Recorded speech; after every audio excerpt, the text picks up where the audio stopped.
The U.S. appears to be shutting its doors to Chinese scholars in social sciences over fears of suspected links to Chinese intelligence agencies. According to a recent New York Times report, as many as 30 Chinese professors, many of whom specialize in social sciences, say their visas to the U.S. have been cancelled or put on administrative review since last year. The U.S. State Department reportedly said that American law enforcement believed Chinese intelligence services were increasingly using visiting Chinese scholars to target American citizens for intelligence gathering purposes. In February 2018, the FBI Director Chris Wray called for a whole-of-society response from the U.S. to a so-called whole-of-society threat from China, as so-called non-traditional collectors, including, in his words, professors, scientists and students, take advantage of the U.S.'s open R&D environment. What's the story? What message is the U.S. sending, especially when it comes to blocking academic exchanges, and what might be the longer-term consequences? Joining me for the discussion are Professor Lyu Xiang, an expert in American studies at the Chinese Academy of Social Sciences, whose visa was cancelled last year by U.S. authorities, and Rick Dunham, co-director of the Global Business Journalism program at Tsinghua University. Gentlemen, welcome to The Point. Professor Lyu, let me go to you straight forward. You are featured actually in that story. Tell us a bit about what kind of visa you had, what happened to it, and on what ground? Okay, in the past 20 years, I have been to the United States for many tens of times. And since 2015, I got a 10-year visa, multiple entry. So after that, I have been to the United States for maybe 5 or 6 times. I'm not sure. And last September, when I finished my trip to the Washington D.C. and in the boarding area of the airport, I was intercepted by 2 FBI agents.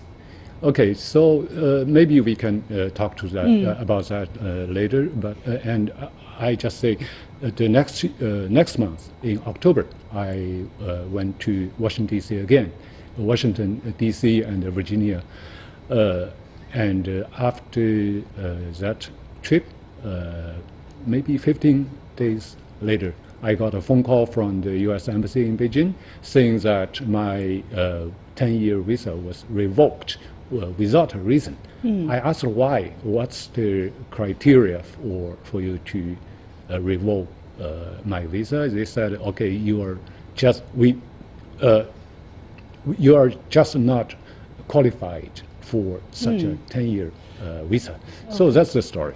So does that mean that you will never be able to go back to the United States again? Oh yeah, I asked that question to the embassy person, and she replied that you could apply for one entry visa, but you have to, if you made an application for that, you have to talk to our consular in Beijing. So that could be a very complicated process, I think. Yeah. So on what grounds did the FBI, I wouldn't say interrogate, they asked you questions. What kind of questions you feel what they were trying to know about you? Okay, so how to say, for respecting them, I won't say too much about their questions. I just say in general what's their concern.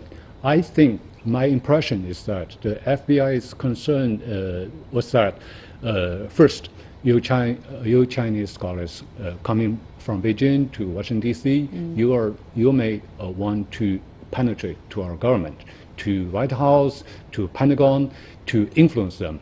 So this is their first concern. The second is the so-called spying. But you know, spying is something, how to say, spying is an action you get something secret without the other side's permission. But so the spying accusation is just ridiculous, right? Because basically this is saying that you have links to the Chinese government, right? So you have a risk of working for the Chinese intelligence agency. How do you dispel that? Okay, kind of risk? it's also ridiculous. Actually, you know, we when we travel to the United States, we use a passport for public affairs. So it means we are the people with connection to the government. So we never tried to conceal our identity. So it's clear that we are part of the government, and we make communications with our counterparts in the U.S. So it's not a secret. Yeah. Yeah, and everything, so the kind of people you meet, the kind of meetings you attend, are they all on the record? But can you prove that? I mean... Oh, yeah, absolutely. It's our principle. When we go to the United States, our work is to communicate with our counterparts.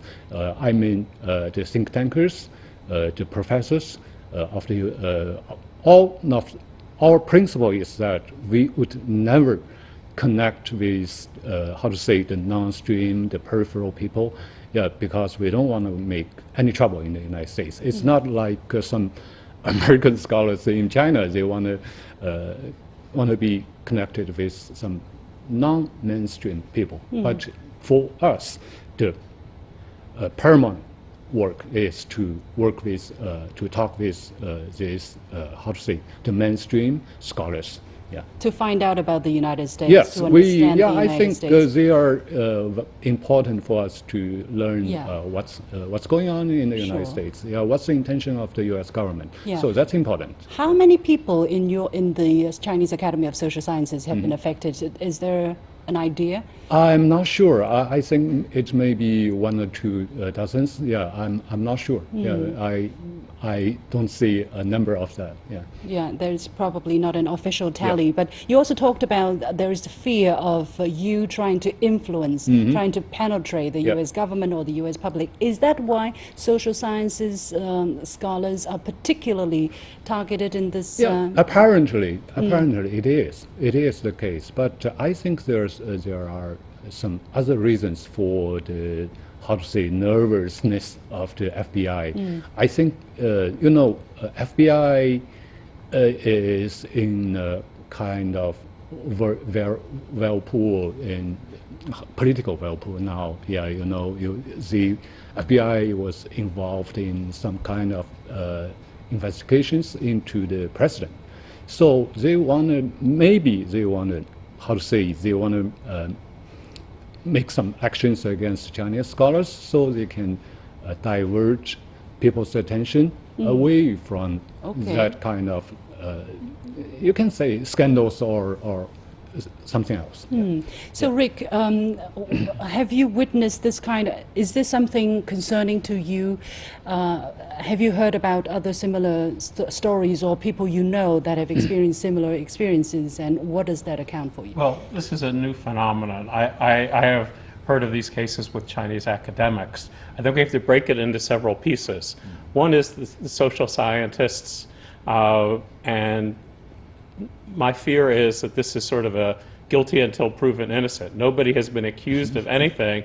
They're just being denied for political reasons. Now, American conservatives would say, well, China denies visas to Americans for political reasons too, so we're only doing what they did. But it's part of the American ethos that you should be innocent until proven guilty, and that we are an open society and we want to have this kind of discussion. We don't fear other voices. And so to me, it's disconcerting, and particularly as an American academic working in China, that I fear getting caught up in, again, this whirlpool of political denials of visas. Visas should be given or denied for legitimate reasons, not for untold political reasons. There's some people saying, however, that it seems that since President Trump has come into office, there is a general tightening of visas for people around the world. I have a colleague whose husband is from Syria,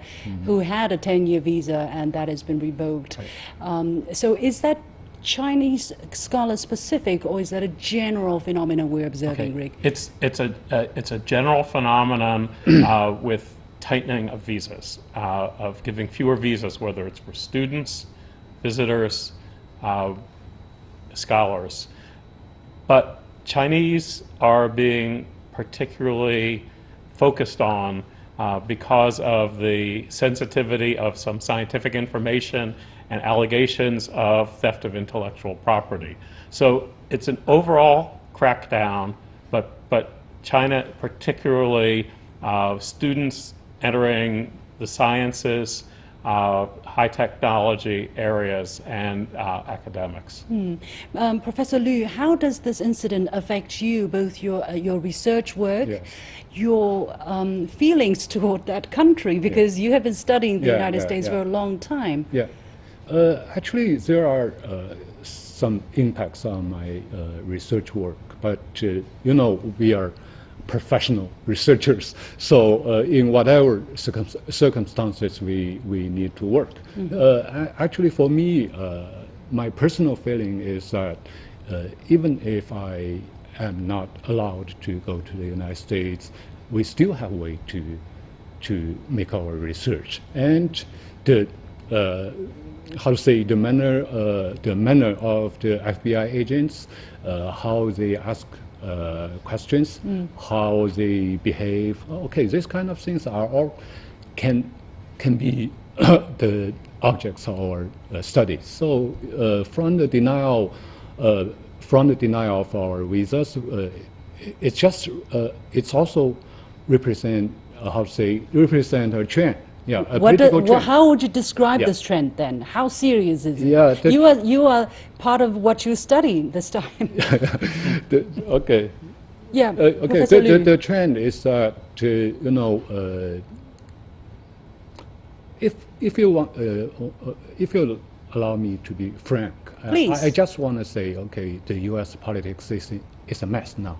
Yeah. So they want to make more troubles to cover the already existing troubles. So this government is unconventional. So we need more time to watch on it. Yeah. Is this trend going to grow? Are things going to get worse? Yes. Is that that's your guess? Actually, we in the past 2 years we have seen a growing fear, a growing ungrounded fear in the United States Against anything Chinese? Yes, because you know they see that China, okay, is growing so fast, and it could surpass and even replace the status of the United States. So there's a growing fear. If you are in Washington D.C. and talk to the elites there, you could feel that very clearly. Yeah. So it's not a good. For me, it's not a good feeling.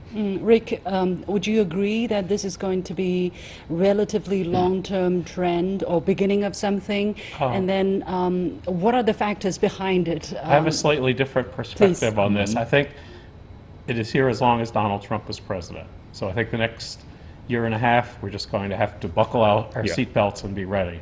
After that, it all depends who's elected the next election. My fear is that because President Trump is scoring political points by attacking Chinese in general, talking about the Chinese, that this will change the views of Americans. I think particularly young Americans are much more pro-Chinese than older Americans, have a much more favorable view. But my fear is if this keeps going, if you keep having this rhetoric, the FBI director talking about spies among us, the fear of Chinese on college campuses, that they're stealing secrets, I think this could have some long-term implications. But the policy implications depend on Donald Trump, whether he stays as president. Yeah, I agree with Rick. Actually, for next year's election, you might see that China might be a theme. Okay. All right. Well, let's hope the era of McCarthyism will not come back to haunt us anytime soon. That's not good for anybody. Many thanks to my two guests, Professor Lyu Xiang, an expert in American Studies at the Chinese Academy of Social Sciences, and Rick Dunham, co-director of the Global Business Journalism Program at Tsinghua University.